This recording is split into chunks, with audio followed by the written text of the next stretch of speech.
speech. बाकी non-verbal communication was full too. So you just cannot confuse non-verbal communication with खाली speech delay से. Great. So take away कि confuse नहीं होना है, जितनी जल्दी शुरू करना है, राइट। बिल्कुल बिल्कुल.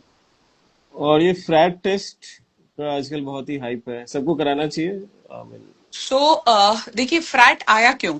तो बोला हाँ, गया कि जो है एक कैटेगरी, अब जो है ना ऑटिज्म की बहुत सारी कैटेगरीज हो गई हैं. सब तो टाइप्स एक हाँ। सब टाइप्स हाँ, बेसिकली, नॉट हाँ, कैटेगरी, सब टाइप्स. हाँ. हाँ, तो उन सब टाइप्स में कॉजिटिव की, अच्छा उसमें भी कॉजिटिव की सब टाइप्स, कॉजिटिव मतलब कॉजिटिव की जो है इस कारण से हो सकता है ऑटिज्म, इस कारण से हो सकता है, इस कारण से. जैसे जेनेटिक है तो हमें पता है कि ये अगर फ्रेजाइल एक्स आ गया तो ये जेनेटिक कारण हमें मिल गया. हम्म, ऐसे ही जो है एक सब टाइप निकली. उन्होंने देखा कि जो है जब सीएसएफ से जो है हमने फोलिक एसिड का लेवल देखा तो देखा कि जो है वो बच्चे जिनको ऑटिस्टिक फीचर्स थे, ऑटिज्म हम्म, लाइक फीचर्स थे, हम्म, उनके अंदर जो है सीएसएफ में सीएसएफ मतलब जो पीठ के पानी का जो फ्लूइड होता है, सेरेब्रोस्पाइनल फ्लूइड, उसमें देखा हम्म, कि जो है फोलिक एसिड की कमी है. एंड देखा कि उस समय उनका ब्लड फोलिक एसिड बिल्कुल ठीक था. तो हम्म, ऐसा क्यों हुआ? तो उन्होंने देखा कि शायद कुछ ऑटो एंटीबॉडीज होंगी जो ब्लड के फोलिक एसिड जो हम अब्जॉर्व कर रहे हैं खाने से पीने से, वो ब्रेन तक नहीं जा रही हैं. हम्म, और इसीलिए फिर डायग्नोस हुआ क्या कुछ ऑटो एंटीबॉडीज होती हैं, कुछ ऑटो एंटीबॉडीज अपनी बॉडी ने ही बनाई कि जो है वो फोलिक एसिड को अंदर नहीं जाने देंगी. और जब फोलिक एसिड ब्रेन के अंदर नहीं गया तो फीचर्स आए ऑटिज्म लाइक फीचर्स, उसमें सीजर्स भी थे, उसमें इंटेलेक्चुअल डिसेबिलिटी भी स्टार्ट हो गई, उसके अंदर जो है थोड़ा चलने की डिफिकल्टी भी चालू हो गई. तो जब जो है ये पूरी स्टडीज हुई तब आया आपका फ्रैट टेस्ट. तो हम्म, फ्रैट टेस्ट वो टेस्ट है जो कि आपको डायग्नोस करता है कि कहीं एंटीबॉडीज अगेंस्ट फोलिक एसिड तो नहीं है, जिसकी हम्म, वजह से फोलिक एसिड ब्लड में बराबर मात्रा में होते हुए भी ब्रेन में नहीं जा पा रहा, जिसकी वजह से ऑटिस्टिक फीचर्स आ रहे हैं. तो जो हम्म, इंडिया में फ्रैट टेस्ट अवेलेबल है वो उसकी सेंसिटिविटी, उसका पिकअप रेट उतना अच्छा नहीं है कि आप सोचें कि अगर वो फ्रैट टेस्ट नेगेटिव आ गया है तो भी क्या एंटीबॉडीज जो है वो होंगी कि नहीं होंगी आप पता नहीं कर सकते हैं. उसके लिए जो सबसे सबसे बेस्ट पॉजिटिव प्रिडिक्टिव मार्कर है वो होता है कि पीठ के पानी में से पीठ का पानी निकालो और उसमें फोलिक एसिड टेस्ट करो. वो बहुत ही इन्वेजिव टेस्ट है, वो करना भी नहीं चाहिए और वो एक्सपेरिमेंटल फेजेस में ही है, अभी लॉन्च नहीं हुआ है. तो इसीलिए अगर आप फ्रैट टेस्ट करा रहे हैं तो आप ढूंढ क्या रहे हैं? वो सब कैटेगरी ऑफ पॉजिटिव एजेंट कि शायद मेरे बच्चे को ऑटिज्म लाइक फीचर्स इस वजह से हैं कि उसके अंदर ऑटो एंटीबॉडीज बन चुकी हैं अगेंस्ट फोलिक एसिड. वो टेस्ट की जो सेंसिटिविटी है वो बहुत अच्छी नहीं है, तो इसलिए अगर वो नेगेटिव भी है तो भी हम ट्रायल देंगे हम ल्यूकोवरिन का. और हम्म, अगर वो पॉजिटिव है तो डेफिनेटली मुझे पता चलता है कि हाँ कुछ ऑटो एंटीबॉडीज होंगी. अब आप आ जाते हैं क्या मैं करा रही हूँ, तो I have a now cohort of 300, more than 300 children जिनके अंदर मैंने कराया है. तो कुछ के अंदर पॉजिटिव आया है, कुछ के अंदर नेगेटिव आया है. अगर आप जो है मेरा ही कोहार्ट देखेंगे तो जिनके अंदर पॉजिटिव आया था उनके अंदर हमने जब ल्यूकोवरिन स्टार्ट करी, hell level of hyper activity आई कई बच्चों में. और कई बच्चे यस डेफिनेटली कईयों में बहुत बढ़िया स्पीच डेवलप हो रही है. सो अभी जो है मैं ये नहीं कह सकती हूँ कौन सा सब टाइप है, बट हाँ नंबर जो है वो है कुछ लोगों में कि जिसमें जो है ये पॉजिटिव एजेंट है. बट कितने हम्म, परसेंटेज में वो नहीं बता सकते. जो लिटरेचर बोलता है वो 10 से 20% ऑटिज्म वाले बच्चे हैं जिनके अंदर जो है इसकी वजह से ये ऑटिज्म लाइक फीचर्स हैं. बाकी 80% के लिए अभी जो है रिसर्च जारी है. ग्रेट। सो सबको कराना चाहिए एज ए रूटीन टेस्ट। सो देखिए महंगा है, अगर कराएंगे तो भी जो है आप जो है ल्यूकोवरिन देंगे, अगर नहीं भी कराएंगे तो इसकी पॉजिटिव वैल्यू जो है वो ज्यादा है क्योंकि अगर पॉजिटिव आया इसका मतलब ऑटो एंटीबॉडीज हैं. बट अगर नेगेटिव आया है तो फिर जो है फिर भी आप ल्यूकोवरिन का ट्रायल तो दे ही रहे हैं.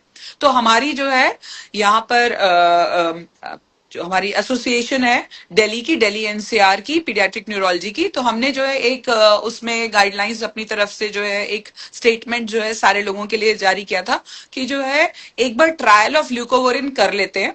फ्रैट टेस्ट इस बात पे निर्भर करेगा कि if you really want to know and if you have the money you can put in, तो आप करा लीजिए. और जो है ल्यूकोवरिन का ट्रायल जो है वो हम दे देते हैं, रिस्क बताते हुए कि जो है हाइपर एक्टिविटी हो सकती है, थोड़ा ध्यान रखें. तो ये जो है हमने consensus type of Delhi NCR के पीडियाट्रिक न्यूरोलॉजिस्ट ने ये गाइडलाइंस बनाई.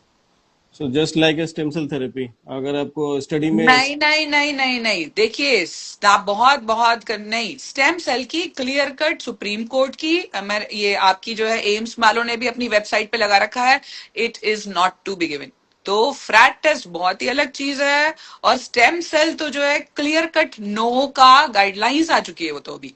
नहीं नहीं, उसमें तो हम्म। गाइडलाइंस ये भी है ना हम्म। कि अगर आप क्लिनिकल ट्रायल में जा सकते हैं तो यू कैन गो विद हाँ, दिस। सो देखिए, क्लिनिकल ट्रायल में तो फिर आप कुछ भी गिनी पिग बना लीजिए, आप ऐसे दिए। आप अगर मुझे बोल रहे हैं कि जो है, देखिए, आप फोलिनिक एसिड दे रहे हैं, उसमें क्लिनिकल ट्रायल में आपका क्या होगा, हाइपर एक्टिविटी ज्यादा होगी, अगर हाइपर एक्टिविटी आप बंद कर दीजिए। Stem cell is a invasive procedure, आप उसके अंदर लंबर पंचर कर रहे हैं, आप उसके अंदर स्टेम सेल डाल रहे हैं, इन्वेसिव निकाल है। रहे हैं, एक इन्वेजिव प्रोसीजर है। और जो है, डेफिनेटली क्लिनिकल ट्रायल्स में तो फिर आप कुछ भी, क्लिनिकल ट्रायल्स के नाम पर तो आप कुछ भी एनरोल कर सकते हैं। बट डेफिनेटली अगर आप जो है सोच रहे हैं उसके बारे में, तो ये गाइडलाइंस जो है एम्स की वेबसाइट पर भी है, हमने अपने कंटिन्यूआ की भी वेबसाइट पे साफ साफ उन्हीं को कॉपी करके जो है वही वाला पेपर लगा रखा है, और सुप्रीम कोर्ट का ऑर्डर भी लगा रखा है कि जो है it's only under trial and should not be given.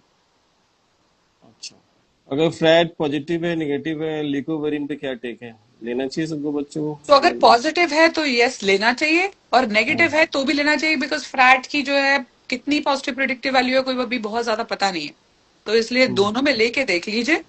But आपको बता दें, अभी भी 80% कॉजेज में फ्रैट का या ल्यूकोवरिन का कोई रोल नहीं है, एक बहुत ही छोटा सा सबसेट है जिसमें बच्चे ठीक हो सकते हैं। बट पेरेंट्स को लगता है क्या पता हम उस सबसेट में आ रहे हो, तो इसलिए ट्रायल करने में कोई अर्ज नहीं है। साइड इफेक्ट के नाम पे सिर्फ हाइपर एक्टिविटी ही है, और वो आप जिस दिन बंद करेंगे उसके अगले दिन से बच्चा बेहतर होना शुरू हो जाएगा, जैसा था वैसा ही आ जाएगा। तो हम we are not harming the child in a big way. तो देखिए, कोई भी चीज जब नहीं आती है तो हमें ना वे करना होता है, क्योंकि मुझे अभी नहीं पता कि जो है ये आगे जाके पॉजिटिव एजेंट में बड़ा नाम लेगी या फिर नहीं रहेगी। तो इसलिए अगर आप जो है वे करिए कि उसके साइड इफेक्ट्स क्या है, जो आप चीज दे रहे हैं पेरेंट को, उसके साइड इफेक्ट्स क्या है, कि हम बच्चे को खराब तो और नहीं कर दें। पहला रूल ही यही होता है, डू नो हार्म। अगर आप ज्यादा खराब कर देंगे तो उसको एक्सप्लेन कर दीजिए, और अगर कहीं बहुत ही स्ट्रिक्ट गाइडलाइंस आ गई हैं, जैसे स्टेम सेल के लिए स्ट्रिक्ट गाइडलाइंस है कि नहीं करना है, तो अगर वो नहीं आई हैं, बच्चे को हार्म नहीं हो रहा है, अभी इन द प्रोसेस है, तो ट्रायल करने में हर्ज नहीं है। बट मेक श्योर करिए कि जो है आपके ऐसे हर रोज आप देखेंगे हर तीसरे दिन एक नया ट्रायल आया है, तो आप कितने ट्रायल कर लेंगे, तो वो जो है आप सोच के रखिए। मैंने अपना 300 बच्चों का ट्रायल बताया, हार्डली मेरे पास 30 बच्चे ऐसे होंगे जो कि जो है 300 में जिनके थोड़ा सा वो कैबलरी बढ़ गई है, बट डेफिनेटली उनके अंदर हाइपर एक्टिविटी भी नोटिस हुई है। और बाकी सारे बच्चों में एक को तो इनफैक्ट इतनी हाइपर एक्टिविटी हुई थी कि मुझे एक दिन के लिए हॉस्पिटलाइज करना पड़ा था। बाकी सारे बच्चों की जो है वो ठीक ठाक हो गए, जैसे लिकोवरिन बंद किया, देवर बेस लाइन बैक लाइन वहां पर आ गए थे। और जो है बाकियों में बहुत ज्यादा में कोई स्पीच का चेंजेस बहुत ज्यादा मैंने नहीं नोटिस हुए मेरे कहाट में।